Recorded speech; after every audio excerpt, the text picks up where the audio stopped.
Thank you, everyone, for coming to the 11th episode of the Die, Laugh, Love podcast. It is my privilege, honor, joy to sit with you in this way, coming together on a weekly basis for this spirit gallery. I see some familiar faces, people who have been here for episodes prior to this. I have 11 episodes now because last week's really long gallery session, due to the restrictions of my editing and recording software, had to be split up into two sessions. So you'll see episode 10 is in part one and part two, because I thought it was going to be great to just give everybody a reading. And that turned into a massive tapestry of readings. And I loved the way that happened because if you were there, you would have seen one person flowed into the next person, flowed into the next person. And it was a wonderful story. So I called it a tapestry of popcorn. I would invite everybody, if you haven't seen them, to go and watch the other episodes, because interestingly, this episode is piggybacking on something that had happened a few episodes ago. As I've mentioned, these sessions, these galleries, whether I'm doing them virtually or I'm doing them live, spirit is with me for a long time. I want to give you an example.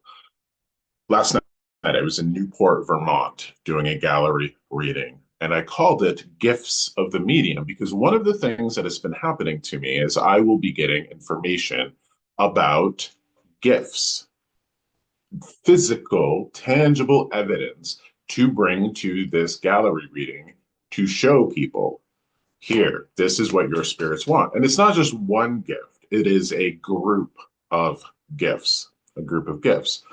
So the event kicked off where I had a father come through, and he had to have a toolbox for his daughter. He had to have a fishing t-shirt for his daughter. There were other items in that batch. The next one was another batch of gifts for a person. And I had the person come up out of the audience and speak to me and get their presents, their gifts. The third one was fascinating because for 2 weeks, I had a woman in my head. I had to get a fudge pan for somebody who had a peanut butter fudge recipe. I also had to get, interestingly, the day before, walking through the convenience store, I had to buy a Beanie Baby for this woman, and I didn't know why. I just had to buy it. The very interesting thing is that not only was it peanut butter fudge, I had to buy specifically Peter Pan peanut butter.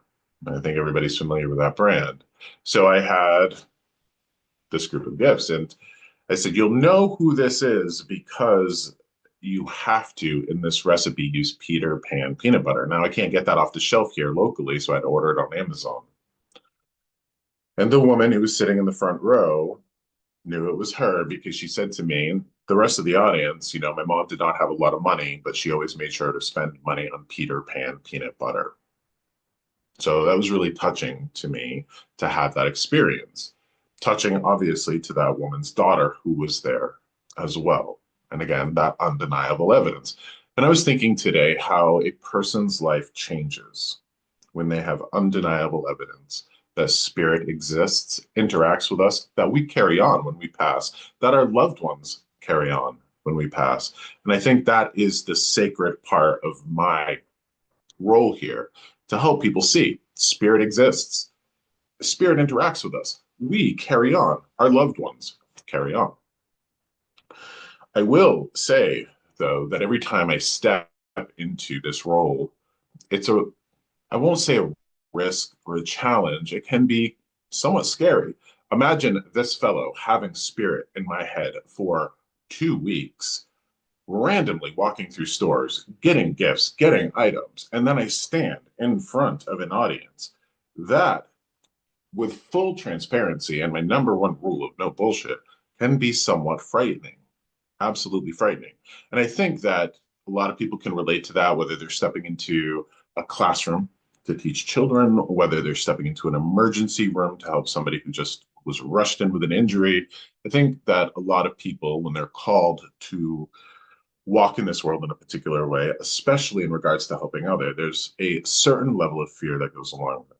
So again, that idea that courage is doing the scary thing even when we feel scared.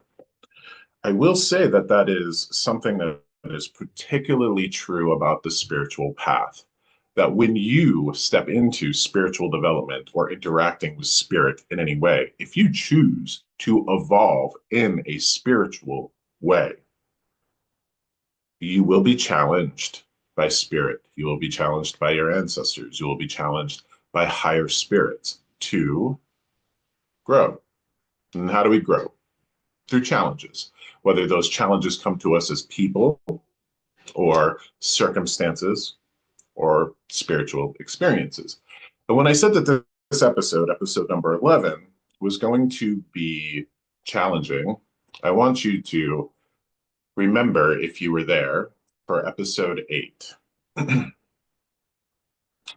title of episode 8 turned into I Challenge You to Be Outlandish. Now, that was the episode where I channeled the Archangel Michael, where I had that angelic energy, and we were all dared and challenged to be outlandish, to be colorful, to live authentically, not from a place of fear, but authentically, to live our best and most unique expression in this world. To live in that way will always be a challenge, especially in the world that we have right now. To live your truth, to live authentically. I mean, I'm a gay man. I can relate that journey to that, absolutely.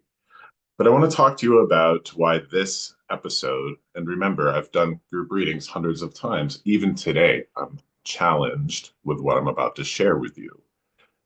I've also noticed that when I'm prompted to do things like this, write books, host events, do this podcast, that spirit in their wonderfully, eminently wise way, they're guiding me, they're helping me grow, they're helping me learn.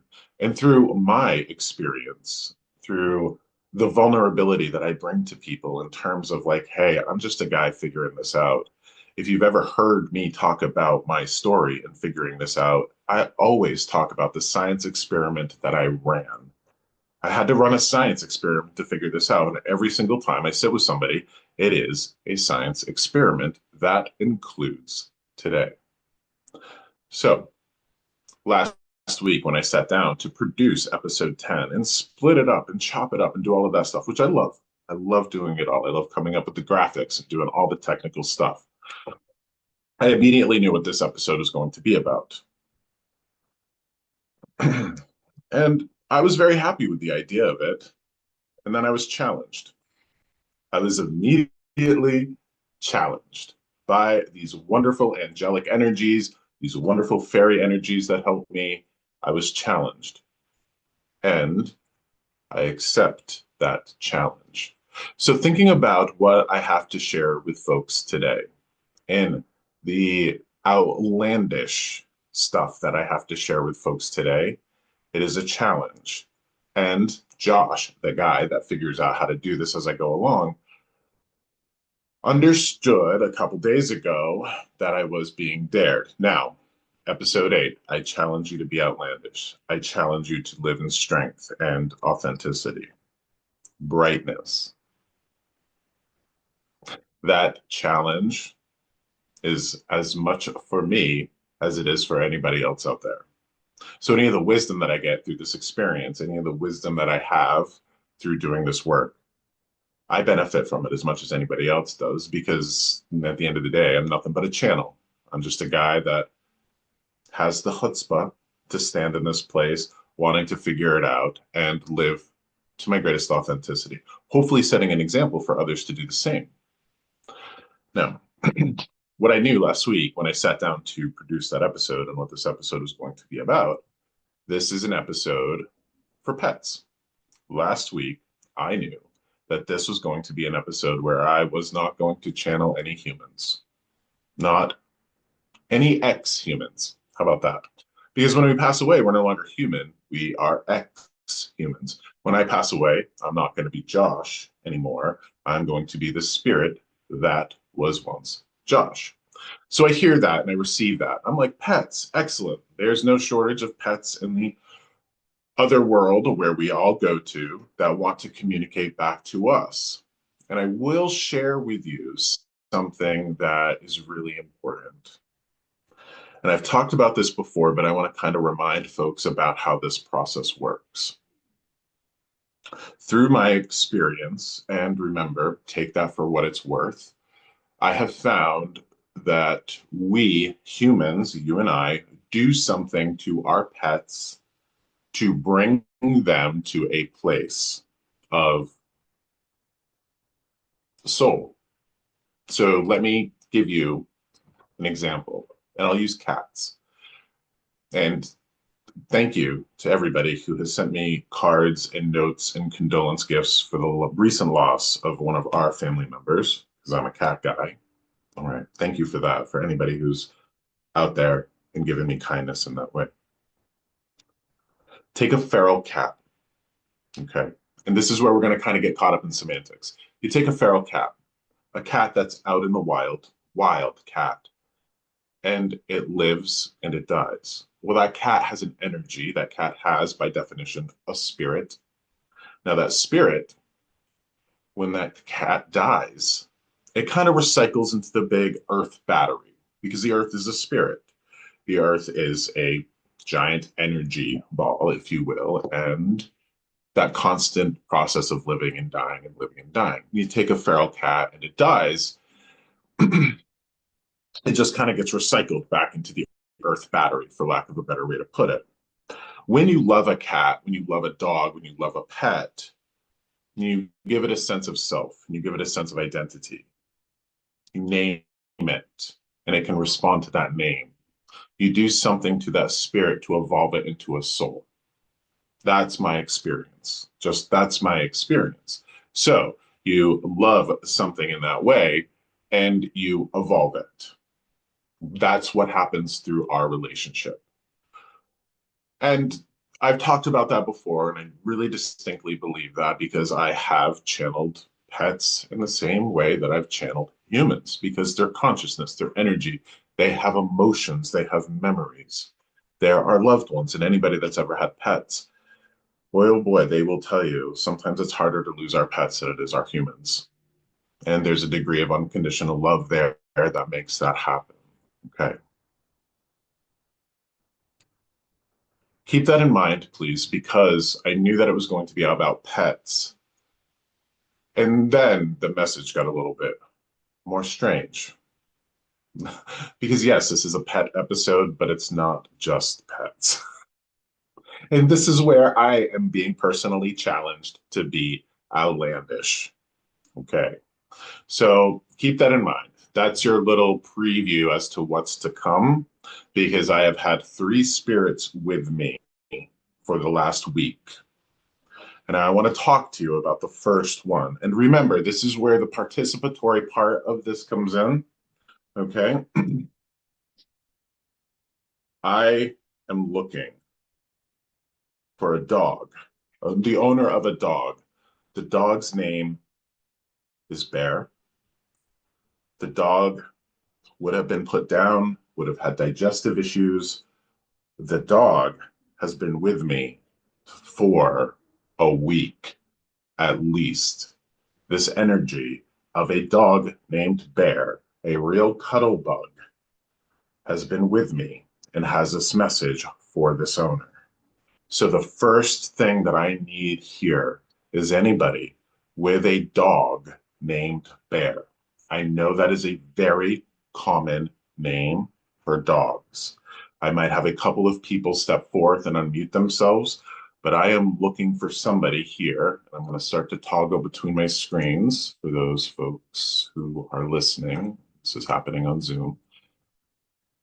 Anybody here have a dog named Bear? Please unmute yourself if you have.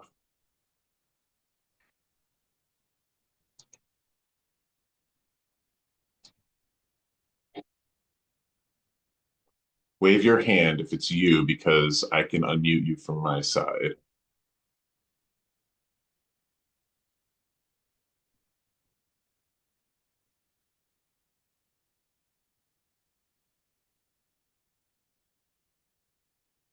If anybody here has a dog in spirit named Bear, wave your hand and I can help unmute you. Okay. So, Randy, I'm going to ask to unmute you. Hi, thank you for joining us.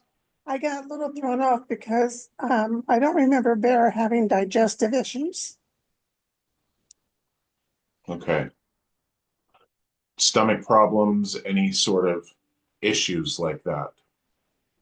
Um, he probably had he probably had some. He lived a long life. Um, May I ask you, Randy, because this is what else I'm hearing. Was he a cuddle bug? yes, Like needed to be right up next to you? yes, Okay. The other part of this, and this is important, this animal would not have been accidentally brought to spirit. There would have been, I need to bring this animal and have this animal put down. Did you take this animal and bring it to put this animal down? no, Bear died on his own. Bear died on his own. Okay. Yes, he passed away when we were putting him in the car to go to the emergency vet.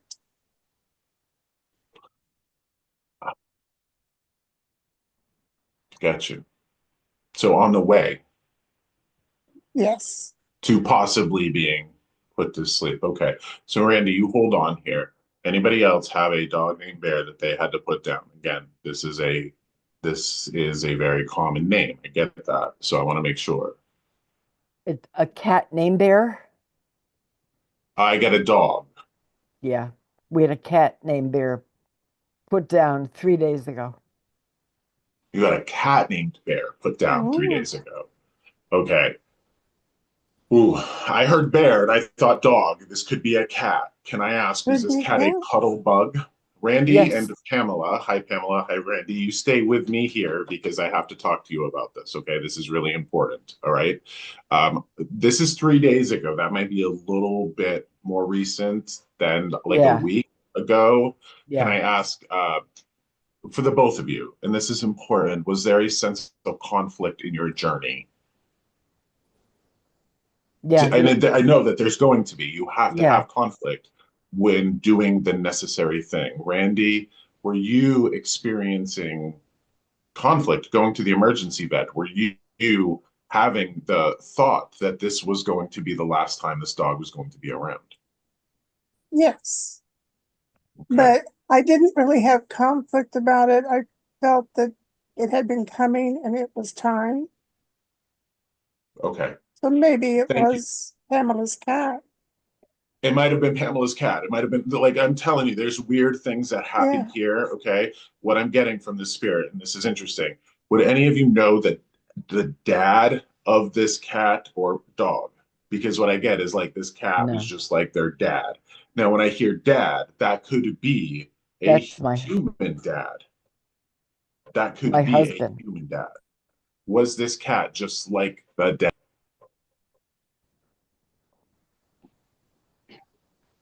This He could be was physical. Now it's interesting because the other thing, I've had three spirits with me. One, a bear, okay, a bear. And I go, no, I know that there's three, but why would I see like a bundle of like tiger striped cats like nested together? Okay, can I ask you, Pamela, was this cat a tiger of any sort? Did he have a Maine stripes? Coon, a polydactyl Maine, Maine Coon. a Maine Coon. Okay, so Polydactyl. I'm going to go with the cat thing, especially if you have a sense of conflict. Now, can I ask you, Pamela, and this is how we're going to determine this. And again, I'm going to let everybody know. Sometimes I will think somebody had a small dog like a Chihuahua or a Shih Tzu, but it's a small furry animal like a cat. Okay, so it's just small furry animal. Pamela, may I ask you, did Bear have digestive issues? He had pancreatitis, so he wasn't eating.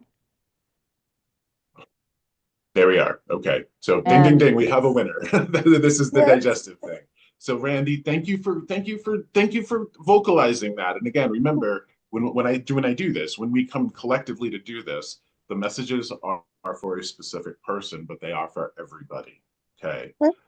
Pamela, I'm going to mute you, Brandy, just for any sort of background noise. Pamela, may I ask you, um, being a Maine Coon, kind of very princely, do you know what I mean?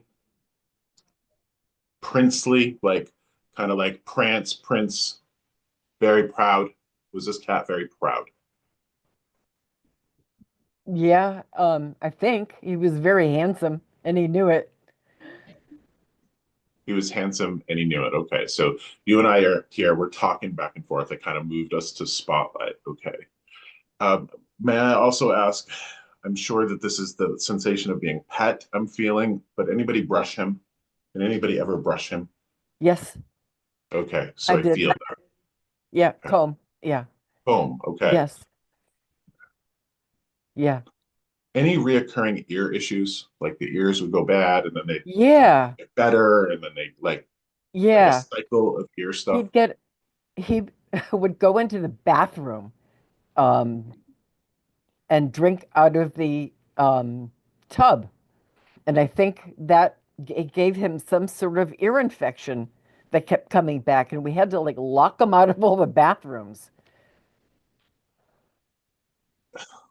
Back and forth, ear thing. It would go come and it would go, come and go. Okay, so that's this. All right. May I, this was a distinct family member. Yes, Oh, absolutely a yes. distinct family member. We have, So yeah. can I ask you plans for cremation and any sort of plans for like cremation jewelry? There is, yeah, he's being cremated. And are you familiar? You're familiar with cremation jewelry, taking ashes, putting them in the jewelry, or turning the ashes That into we like didn't glass do. or what have you. We didn't do that, but we had a paw print done. Okay. Oh, okay. All right. Um,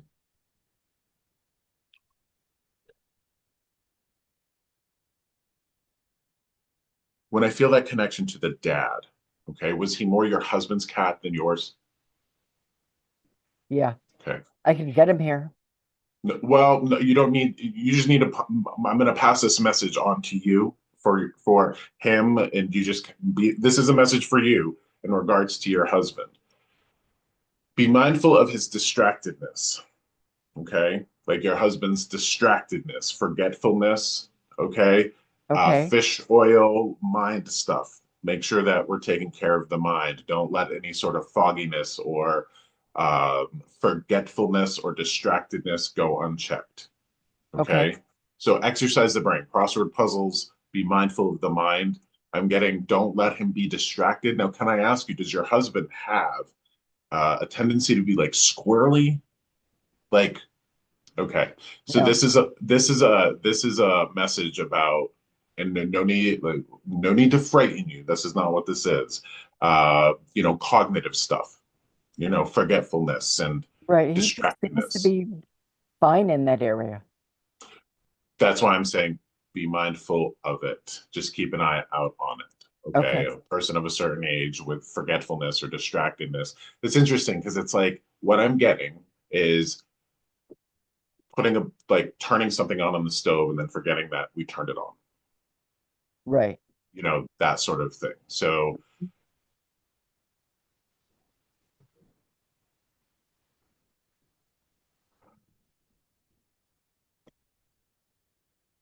does your husband take any sort of omega 3s? No, I do. You do? Okay. Time to get your husband on omega 3s. Okay. Okay. Like Yep. fish oil. But I'll tell you, it's interesting what I just got for in regards to that message. I thought it was cough syrup. It's not cough syrup. I think somebody was trying to tell me linseed oil or castor oil or oil. Like people used to take like oil, like a long time ago. People used to like take oil, right? And then Castor oil. castor oil. Okay, so you don't necessarily need to do that, but it's an interesting thing that I'm getting like omega 3s in that way. So this is just brain health. Okay, we get to a certain age. I mean, I Hmm. was messing around with my microphone prior to this, and I'm like, I cannot believe I can't see the small print on the back of the microphone because Yeah. I'm 45. So, Yeah. eye stuff starts to go. I do have to stress to you, this isn't worrisome. This isn't like me saying, oh my gosh, he's going to get Alzheimer's or anything like Okay. that. Don't let the distractedness go unchecked, which means make sure that he's getting those omega-3s. And that's a good warning for everybody. Okay, Okay. that's a good warning for everybody. Fascinating. Okay. I was seeing like this cat wasn't an outdoor cat. Was he an outdoor cat? Okay. No, indoor. Indoor cat. Okay. I think he's bringing me back to the paw prints because I'm seeing paw prints in the snow. Okay. Meaning that be mindful of any sort of, do you have snow where you're at, Pamela? Yes.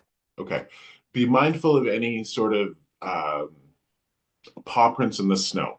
So, for instance, if you're outside and you don't normally have cats of any sort outside, but you're outside and you see paw prints because a cat moved through the neighborhood or came by or what have you, it would be a visitation or a hello through that giant cat brain. Do you know what I mean? That giant cat spirit in that way. His paws are very distinctive. He had 7 or 8 toes. He was a polydactyl. Polydactyl. Yeah. Okay. That's a big boy. All right. Love that. So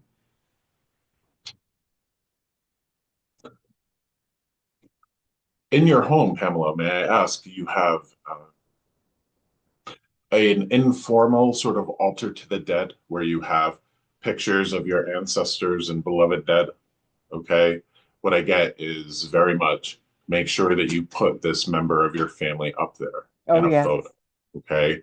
So that's something that I'm doing with animal pictures as well. We have at our house a space for our beloved dead. Yes. That includes animals. Yep. Okay. That includes animals.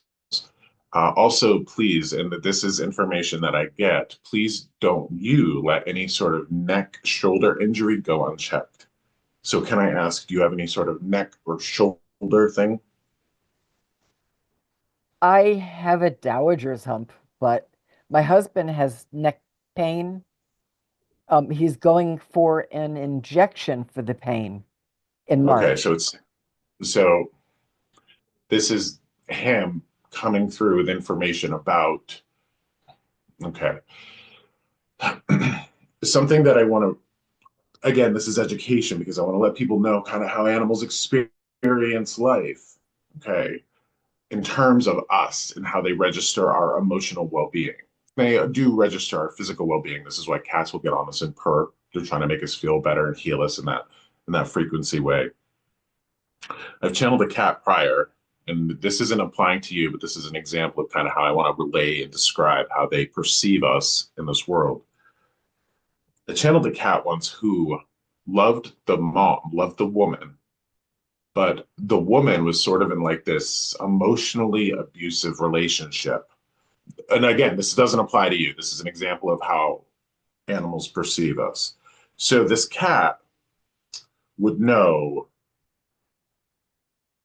every time the man raised the voice at this woman, the woman, her emotions would change. It was like the woman in her emotional display would shift and change into a different color. So let's say like blue was a peaceful color. If she was getting yelled at, she would kind of turn orangey or red. The cat was smart enough to go, okay, every time that son of a bitch raises his voice, my woman, my mom, turns a certain color, and I can tell that she's not happy. And that cat would consistently go and piss in the husband's boots. Yeah. Smell the husband, right? Yeah. Smell the husband. This is interesting. And I know I'm going to relay this to a dog, okay? And fascinating, a Maine Coon is almost the size of a dog because they're so big. He was big. Yeah. Was there any frustration with the mailman? You ever have a mailman come up or package delivery people come up? Did this cat ever get like act like a dog? No, no. I think in that way, and again, remember, this is the pet episode. This is the pet talk where somebody, like somebody here, I think in that way, I'm supposed to illustrate how animals could perceive mailmen, delivery people coming to the door, seeing a different emotional or spiritual signature coming up and getting Mhm. heightened because it's a stranger. And those animals in that way are defensive or territorial. So super important for people to remember that. Um, Also, please be on the lookout, uh, Pamela, for uh, the feeling and the sensation of hopping up on the bed. Okay, like I feel like they hop up on the bed.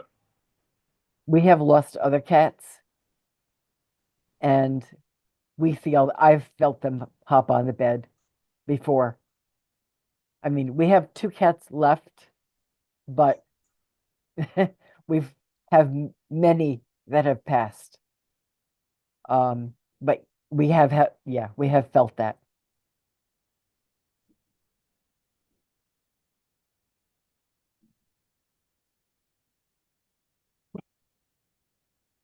Whenever I connect to spirit, whether it's human spirit, animal spirit, what have you, love is love, and that's what brings them forth. They're always going to have this guidance here. So I've kind of talked to you about shoulder neck stuff for your husband, distractedness for him, get the omega-3s up, oils, fish oils, what have you. For you, please be mindful of your sight, okay? Like eyes, Yep, in terms of like cataracts, macular degeneration, I have glaucoma. cataracts. You have cataracts, okay. Yeah, Uh, and just be mindful of that. Give yourself all the healthy beta carotene and vitamin A and all those things that are good for eyes. Very, very important. yep, and I see the doctor on a regular basis now. So Excellent. So you're taking we're care of yourself. yes, I am. All right. Yep. The point of all of that is our loved ones, whether they're animals or humans, they're right here with us. They want for us what they wanted when they were with us, our peace, our balance, our health. In fact, because when we go to spirit, the capacity to feel our suffering deepens. So, like, I'll always use my gram as this example. My gram is with me. She's going to know what I'm thinking. She's going to know what I'm feeling. She's going to know what's in my heart. She's going to know what's in my body. When I take care of my mental and emotional and physical health, she doesn't have to worry.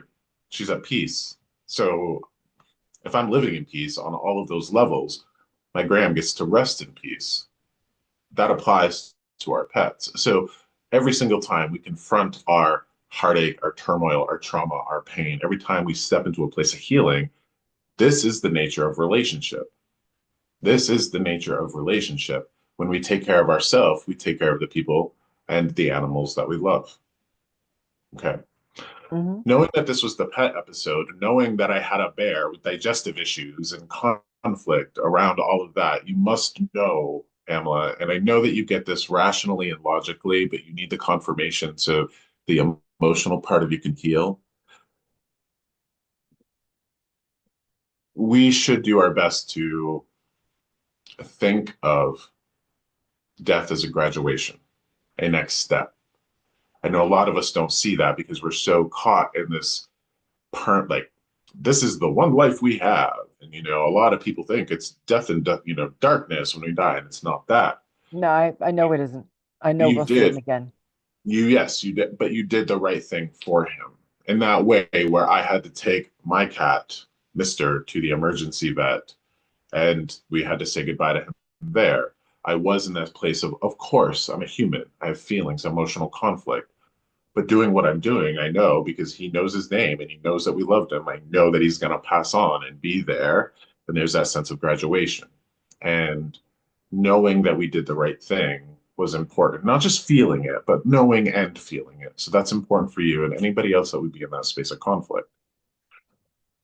What Now, prompted us to put him down was that he was the diagnosis was definitely pancreatitis, but then he started circling around, and they felt he had a stroke or a brain tumor. So that was when we decided, because he wasn't eating, um, that it would be best to put him down. it's as much as I can understand this or help other people understand this, I think there's something really sacred about the life and death process in the way that it's a guarantee for all of us, whether we're loving humans or whether we're loving animals, that as soon as we start to love, we start to lose. We have to remember that. You know, I call this the Die, Laugh, Love podcast because we're all going to die. And that's just a fact of life. Before we die, we should do our best to love and laugh as much as possible with everybody that we love. Okay. And that's just so important because so many of us get caught up with distractions and worries and things that don't matter, ultimately don't matter, when we should be focusing everything that we have into maintaining and capitalizing on those relationships. To know life, we must know death. That's the facts. To know love, we're going to know loss. And perhaps that process is what makes it so valuable. I'm not sure. I just know that's kind of the cycle that we're all caught up in, and we've got to make the best of it. As soon as we begin to love, we begin to lose. That's a fact. Whether we lose people to death, or interestingly, we lose people to life. And what I mean by that is imagine everyone here, imagine what our spirits go through when they transition to death. I always use that analogy of the one-way mirror that we see in a cop show. We're on the side of the suspects. When we move to spirit, we're on the side of the cops. So there's that one-way sort of visibility or sensitivity in that manner. But anybody that would consider themselves an empathetic person, somebody of empathy, let's have empathy for our dead, whether it's spirit of humans or spirit of animals. When I have empathy for my grandmother in spirit, imagine this, and this is such a foreign concept because we don't talk about this enough. What do we go through when we pass? We go through a life review. Humans have a lot to go through. They have a lot to learn from. They have a lot to heal from. Do pets go through that? Possibly, but I don't think nearly to the degree that humans go through it. But I think it's important to empathize for those that we lose to spirit because the reverse is true. They've lost us to life. If we're on vacation, and that's what I really truly believe our temporary life is a vacation, when we move to spirit, we go home. There's a certain disconnect from there because they're not embodied. They can't hug us. They can be with us in spirit, but they don't have the bodies to have the cheeseburgers or to hold us close. So there is a degree of discontent through that process. So let's have empathy for our dead and take care of ourselves through that. So when we grieve and we do our best to grieve, which will be the worst experiences that we go through, when we participate in grieving in a healthy way, we're doing the best that we can for the people that are still observing us and the spirits, those souls that are still observing us. This whole past week, I have been really considering what the word pet means. I've been considering what the word pet means. Here's why. When I hear the word pet, I consider, most classically cats and dogs. But I want to tell folks about my parents. When I was a kid, my parents, they were the youngest kids of two farming families. And my parents had, when I was a kid, bought a little house and like 1 acre of land. So they had the backyard farm, meaning, they had the electric fence. My parents had pigs. My parents had a couple of cows. Oh, my dad would come home from work and he would walk out back to do chores and he could call the cows by name. My parents knew their cows by name.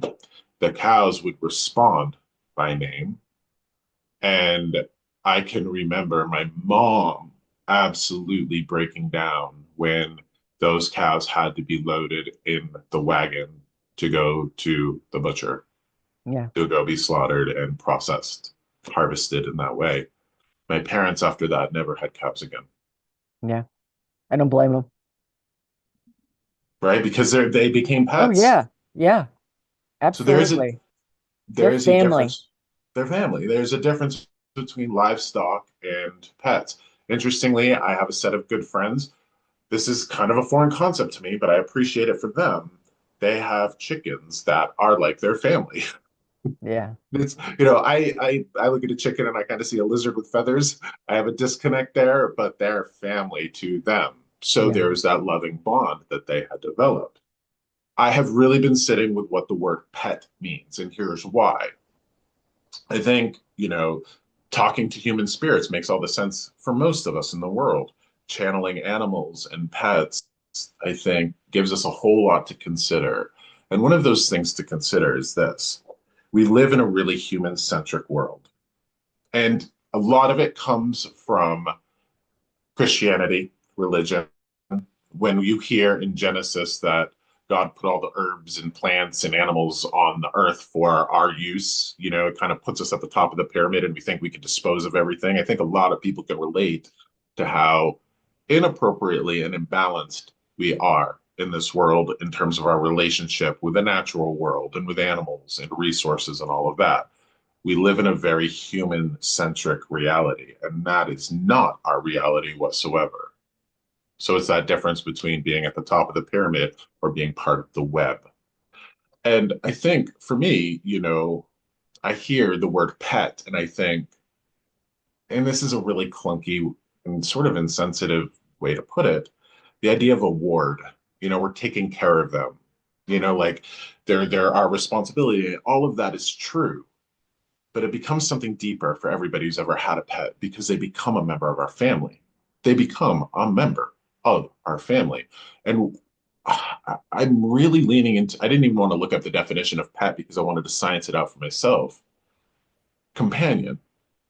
And what I've been experiencing with Yeah. the next two spirits have really shown me what a companion means. Yeah. Now, Pamela, I'm going to take you off spotlight and I'm going to put this back on a gallery view for folks Okay. because I'm going to bring forth the next one. Just remember, you did the best thing that you could. Remember, your little man with the constant cycle of the ear stuff and all of that is with Yeah. you. You know that they're with you. Thank you. And that is really part of what we're sharing here today. So thank you Thank for you. that. I'm going to mute you and we're going to remove spotlight because I got a really weird thing coming. And then this is where that challenge to be outlandish comes in. Okay.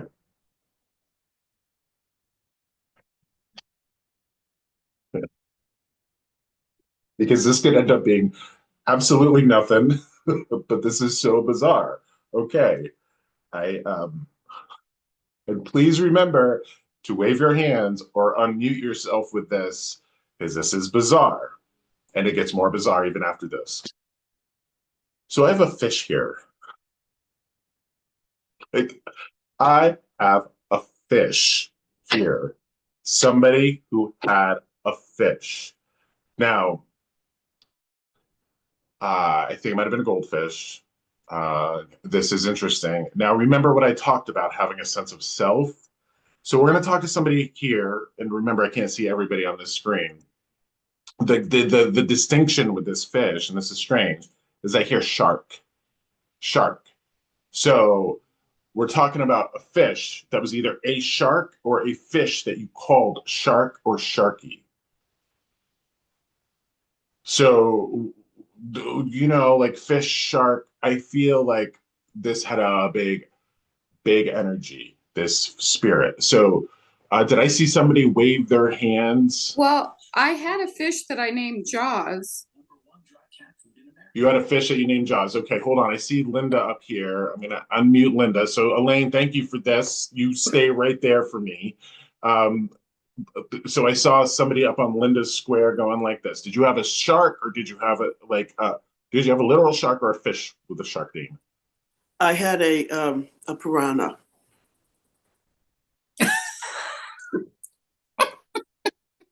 I'm telling you, like, you guys have to understand and appreciate where I'm coming from, that I've had a fish with me for like a week, okay? And I have to bring it to strangers. I have to bring it to you all. Okay, so hold on. Elaine, you stay with me. Am I speaking to Linda? Because I see two people up there. Who You're speaking to Muriel. Muriel. It's Muriel. Okay, we're going to determine who this is. It feels like this is this might be the piranha, a fish in a single tank by itself. Was it solo?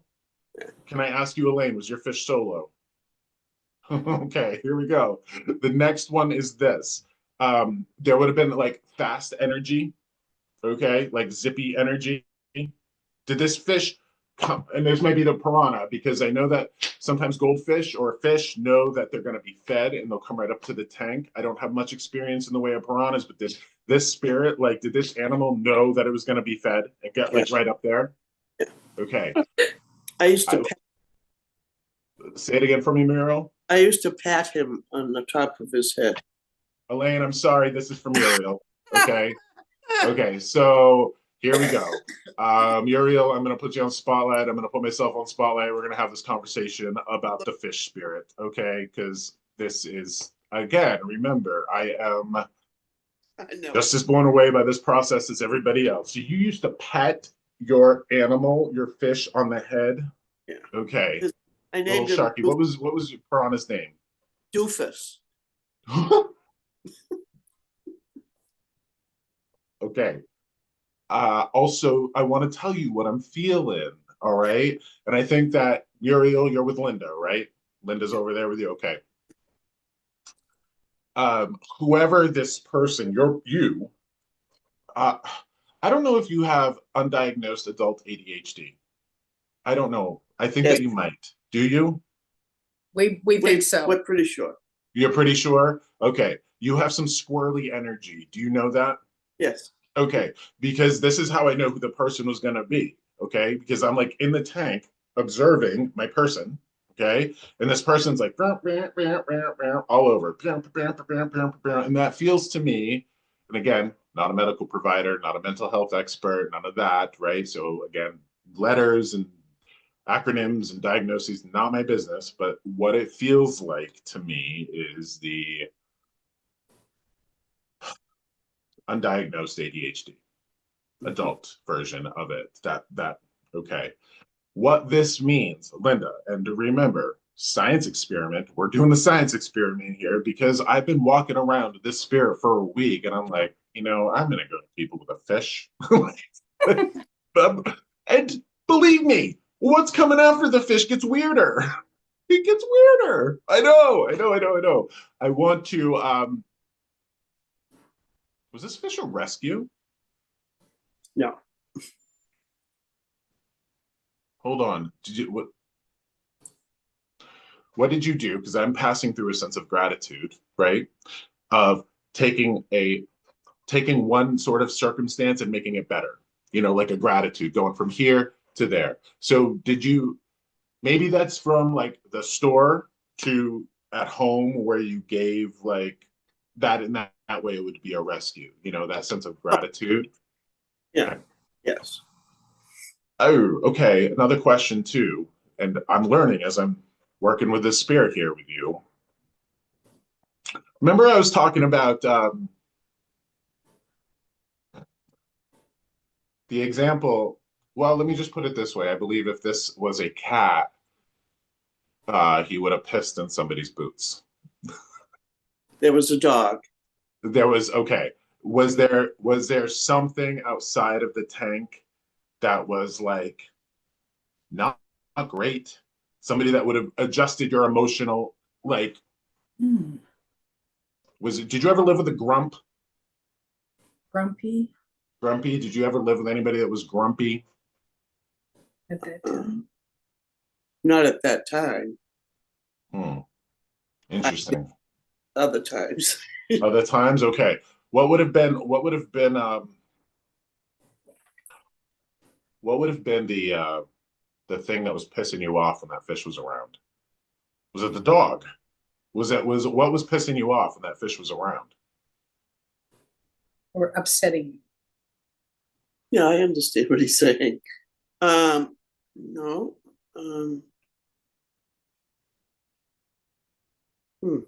You might not remember it, but there was something that was frustrating you. Maybe it was the goddamn news. I don't know. You know what I mean? I'm not sure what it was. I mean, it could be anything, I guess, but It was a long What time. I'm getting is that there was a recognition of your emotional state getting heightened. well, I had been in a terrible accident and I was in a lot of pain. So there would have been So I don't, something that would have, yes, okay. So there was that. All right.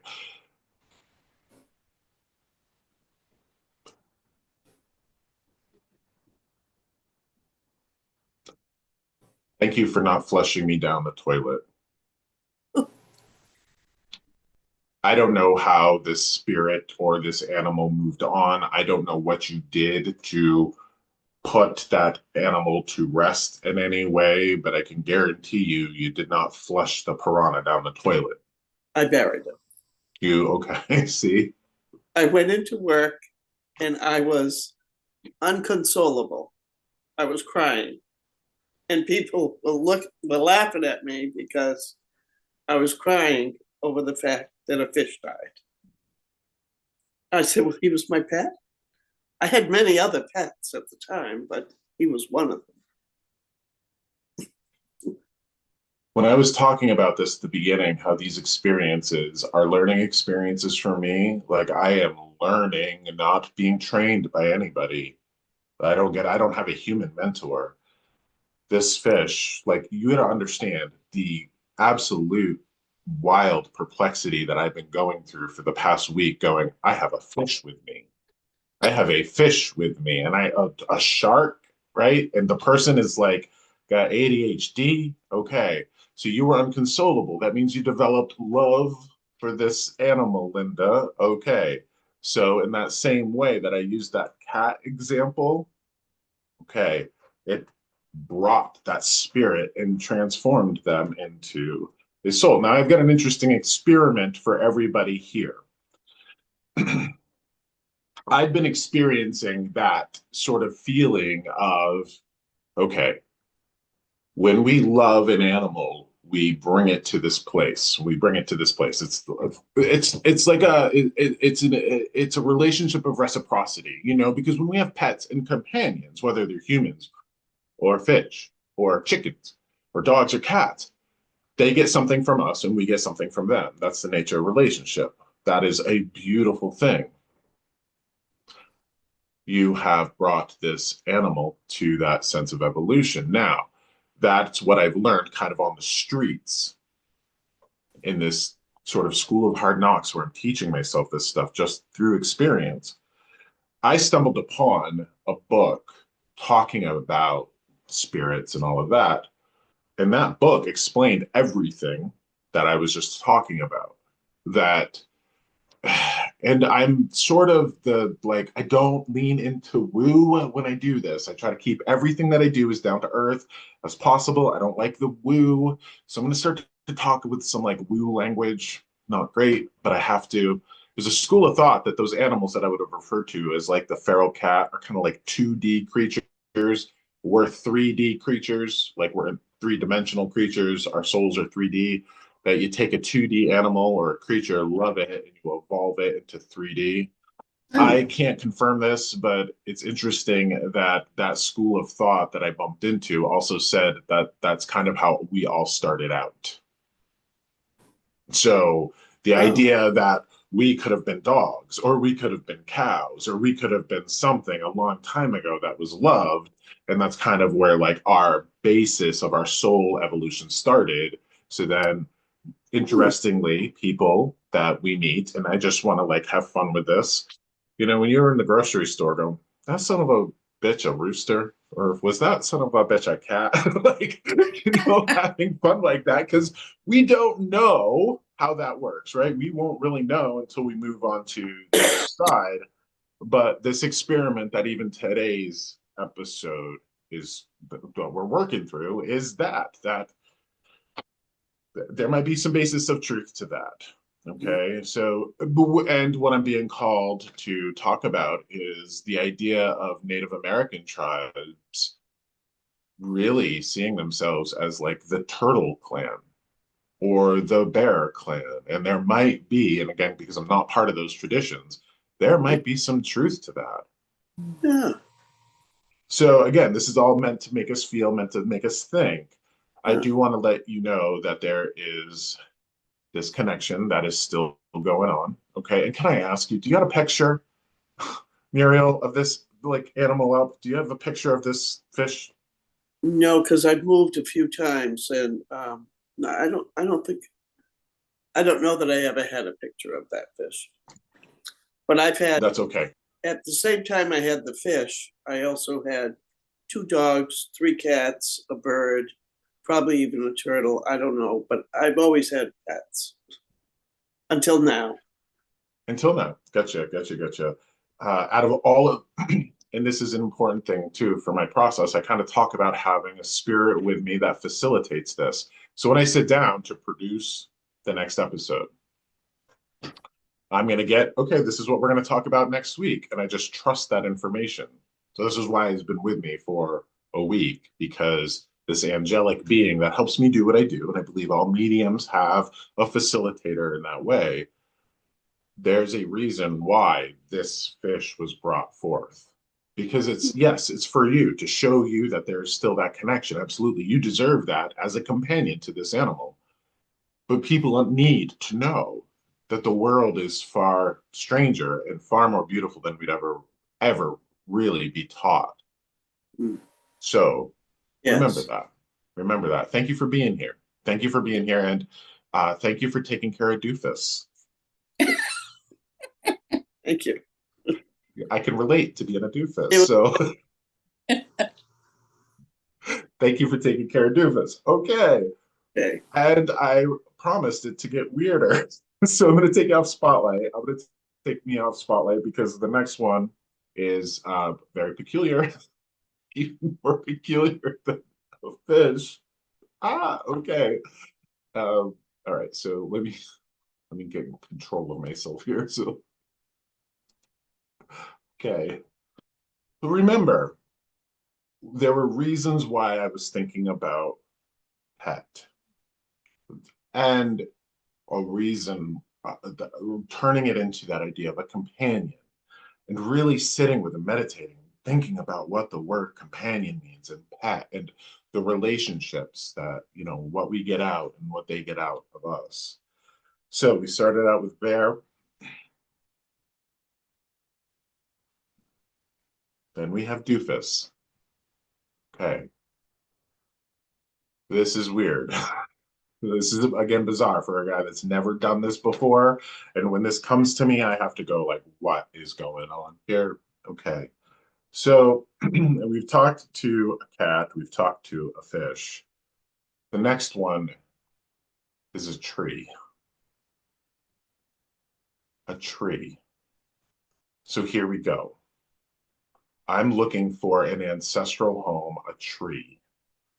Somebody who would have had a tree. It feels like multi-generation, perhaps grandmother, parent, child.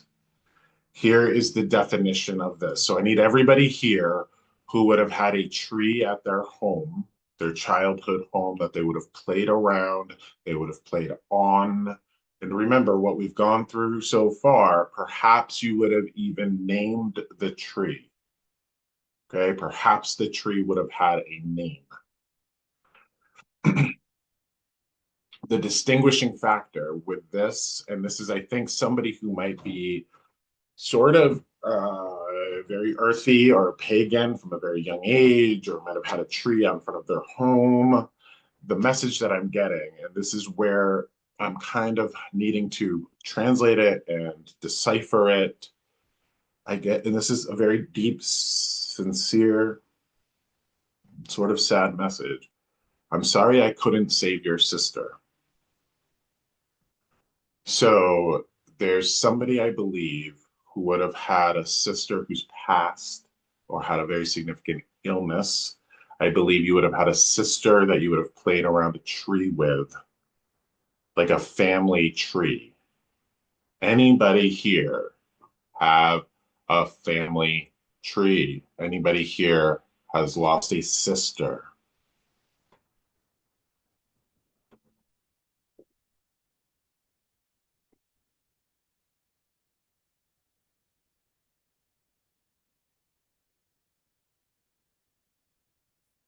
Anybody here play on a tree as a kid? Anybody here have a sister that would have suffered or passed?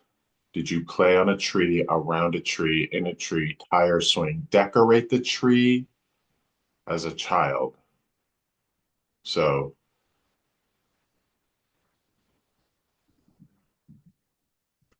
start there. Anybody lost a sister? Anybody here talking to trees? That is a very significant thing. Okay. I don't know if nobody else does anything. I might have something. Okay. Is that you, Rachel? Yeah. Okay. All right. So could you put your video on if you don't mind for me, please? See your face. Yeah. Okay. Okay. Have you lost a sister? Yeah. Okay. Did you play on a tree? With a tree, decorate a tree, have a family tree? I wouldn't say it was a family tree, but there was a willow tree in front of our house that we played on, and yeah, we played all around it, and I made bracelets. I do love trees. I talk to trees. There's trees that I love. There's a willow tree actually not far from here that I'm in love with. Okay, I'm But kind of yeah, I freaking out. love. Hold on. I'm kind of freaking out. Hold on. I'm kind of freaking out. Here's why. Because when I got that message from the tree, right? So this is again education because I thought it was a willow tree. Here's why. The reason being is that when I heard, I'm sorry I couldn't save your sister, I was like, are you talking about your medicine? And then I go immediately to what tree has medicine? So you've lost a sister. Can I ask you, what is like? We get aspirin from Willow. We get aspirin from Willow. So did your sister pass from heart stuff or anything that aspirin could have helped from? No, no, she died from substance abuse. She had cirrhosis of the liver. Okay. You decorated this tree. I used the leaves to make bracelets and anklets and like crowns for me and all my siblings. And we used to play in it outside quite a lot. And I just love doing that. Really enjoyed doing it. We would dance and sing around it. I remember one year it iced all around the bottom of it. And me and one of my other sisters, like, you know, like we're ice skating around it and like singing. And yeah, we used to, did nobody else talk to trees? Because yeah, I do. I gotta let you know that they're entities, and I think, Yeah. and this is really important because I don't think that we turn them into souls. I think that they have consciousness outside of humans, and I Hmm. really believe that. I have a very powerful experience where I was walking through the forest. I walked by an ash tree, and I heard the way that I hear things. Are you going to hurt me like the others? Mm. And I was like, whoa, that entity, that spirit recognized my energetic signature as a human walking around that field. And now, Vermont, New Hampshire, at one point were 98% fields because all the trees were cut down for sheep and livestock and what have you.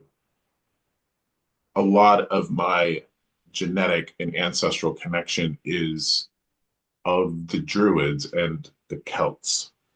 So, like the Northern European, I have, and I've never shared this with anybody. I believe that my ancient ancestors could be separated by vast distances, put a hand on a tree, and speak to somebody else somewhere else that also had a hand on a tree, that they could communicate through trees. I felt that for so long. And then all of this science about the mycelium network and how they communicate and they bring, like mother trees give, they will give more energy to their own saplings around them versus other trees. I have had this tree with me and something that I'm doing, and I think there's a reason why this has happened to me is I'm currently working on an oracle deck of trees where I am going out into the woods and I am sitting with pine, and cedar and tamarack and asking them, what's the message that you want to share with humans? Yeah. This tree is sorry that it couldn't save your sister. Now, whether you prayed to that spirit as an entity, whether that spirit has been with you because it developed a sense of love and connection and has just followed you. So I'm not sure if you know this, Rachel, or can speak to this. Is that tree past? Do you know if that tree's Yeah, it's dead not or if there. that? It's not there. I've driven by that house. But yeah, a lot of bad things happened in that house. That is a very dark place, except for the tree was one thing that we enjoyed. We got to play and have fun with it. And then we would And I be like asked, fairy princesses. We would be fairy princesses, with our, anklets and bracelets and, crowns. It had beautiful leaves. I need everybody to just pause and consider this again, because we're so human centric. We all walk around thinking that we're the most intelligent life form in the universe. We Right. think that we're the only spirit in the world of spirit. Let me be the one to tell you that the world of spirit is as vast and complicated as the world of the physical. We have animals and birds and trees and fish and all sorts of different life forms. The world of spirit is as vast and complicated as this world. That also includes cats and fish and trees. Rachel, I've got to ask you, did you name the tree at all? Oh, I don't remember, Josh. That was so long ago. I don't remember giving it a name, but I did love it. I did, Yeah, I love trees. Tabitha, I saw made a message. I talk to trees too. There's one not far from me, like I said. I have a relationship with that tree. Yeah. So here is something that I want to share with everybody, again, because I think everybody can relate to this. Everybody, I think, either appreciates trees, loves trees, what have you. You can't live without trees in your home. Everything around you is wood and medicine and all of that. Lee, I mean, trees are just a source of nourishment with apples. I mean, come on now, trees are such an indelible part of our existence. I want to tell everybody about, and this was one of the things that I feel why this tree spirit would come forth. But there's a practice, and I'm not sure where he picked it up. My husband, who's been into this stuff far longer than me, he picked up a practice that I have picked up. And he has a practice, and I believe it's related to the Druidic Celtic philosophies or traditions. The Druidic stuff is interesting because we know very little about the Druids except that they worked with oaks and trees and what have you. But there's very little in the historical record about Druids. A lot about the Celtic culture that spanned, France and Germany, and it's not just isolated to the British Isles or the Scottish and Irish Isles, but the practice that I found so beneficial is having what is called a burden tree. To have a burden tree, Burden, to have a tree that you go to and you sit with and you let have your burdens, to sit at the base of it and let it all out. Now, one of the things that we can look at just from a scientific place is that trees benefit from our waste. We benefit from the waste of trees. Trees breathe in carbon dioxide. We breathe in their oxygen. So there is, goodbye, Elaine. Thank you for being here. Make sure you say hi to Jaws. Elaine is saying goodbye with the chat. That when we sit with a tree, our relationship is reciprocal in that way, and that they eat our carbon dioxide, we eat their oxygen in that way. Breathe in, breathe out. I do think that trees have an amazing ability for us to sit with them and think of the bioelectromagnetic field that we emit as a living creature that would be called an aura. Think about expelling the waste of your emotions and your heartaches and your turmoils go out. They call it forest bathing. I mean, there's so much in science about the benefit of nature and trees. I know that as much as we love, we lose. We're all part of nature. We have that relationship with nature. I'm going to encourage everybody, if you can, get out to the woods, get out to the parks, get out where there's a tree. I am a big believer in making offerings to our loved ones in spirit. I go through quite a bit of maple syrup. So making offerings to trees for the benefit of them. I'm going to invite everybody to find a tree, sit with a tree, and give it your burdens. I think that you'll feel better for it. And I want you to use that as an experiment in terms of sitting with that and opening yourself up and being receptive to what you'd be feeling. Opening yourself up and being receptive to what you'd be feeling. Because I do believe everybody in that way can receive messages. I cannot wait. I'm a creative person, so I have multiple projects going at once. And I might have a little bit of Muriel's adult undiagnosed ADHD when it comes to that. But I am absolutely going to be releasing a oracle deck of trees and the messages that these local trees around me want to give humans. So be on the lookout for that, but go out, develop that relationship. Everybody should have a burden tree, and everybody should offer a token of gratitude. There's so much to be said about traditional practices, ancient traditional practices of tying ribbons onto trees, tying bells onto trees, giving trees items. I mean, in so many indigenous and pagan cultures, we see a very distinct relationship with trees. I'm going to encourage everybody in their own way to get back to them. Okay, so we're just going to call your tree, Rachel, Willow. I love Okay. that. Isn't that great? Willow. Mhm. Okay. So we have Bear, Doofus, and Willow. So Sue, maybe that's a discussion. Sue just popped up in chat. Fairy trees. You could call them that. Absolutely. The word fairy is as loaded as the word angel. Not going to get into that today, Sue, but yes, let's just say yes. Okay. That for me, and the way that I interpret the world, there's very specific definitions that I have for the term elemental, for the term fairy, for the term land spirit. Elemental, fairy, and land spirit, they're all different. And I love that, Rachel. Rachel says, does everyone remember The Giving Tree? That's a wonderful book. So consider for a moment that you're not going to do anything to the tree by going and giving your heartache to it. As we're talking about love leading to loss, every single person who has a loving relationship will know grief in that way.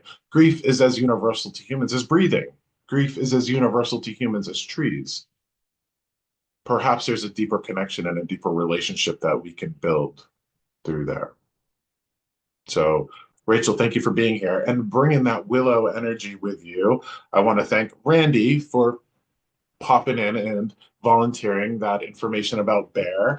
Pamela, thank you for being here with Bear. Muriel, thank you for being here with Doofus and loving your piranha and giving your piranha pets. That is an amazing story. And I want to remind everybody here that, again, it's my honor, my duty, my privilege, my joy to do this work and to step into this place. And I couldn't do it without you. So everybody who watches this after is going to benefit from that relationship, from that information that we have with our companions. And we ultimately get back to that word because I thought this was going to be the pet episode until the tree popped in. And I've never thought of a tree being a pet. You could look at cultures that work with bonsais, those sorts of energies. So the idea of it turning from pet to companion and giving me that opportunity to learn from that, I get that from that tree. So Rachel, in that way that you've developed this relationship with this tree, and this tree is sorry that they couldn't save your sister, I want you to know that that tree is with you and able for you to communicate. So I would, I would print out a picture of a willow tree. I would, again, in the same way that we put up pictures of our animals on our altars with our family members, trees can become part of our family as well. I think I might have a picture of it. I'll have to look. I only have a few pictures from that time period. But if you have a Front picture of the that tree, I would definitely put that in a special place like an altar. house. Okay. Okay? Thank you. Yo, no, thank you. Really, truly, truly, truly. Thank you, everyone. Thank you for being here. I will see you all next Sunday at 3 p.m. Remember, die, laugh, love. We're all going to die, like Doofus, Willow, Bear. While we're here, while we're on vacation, live and laugh and love as much as you can. Take care of yourself, everyone. See you next week. Thank you.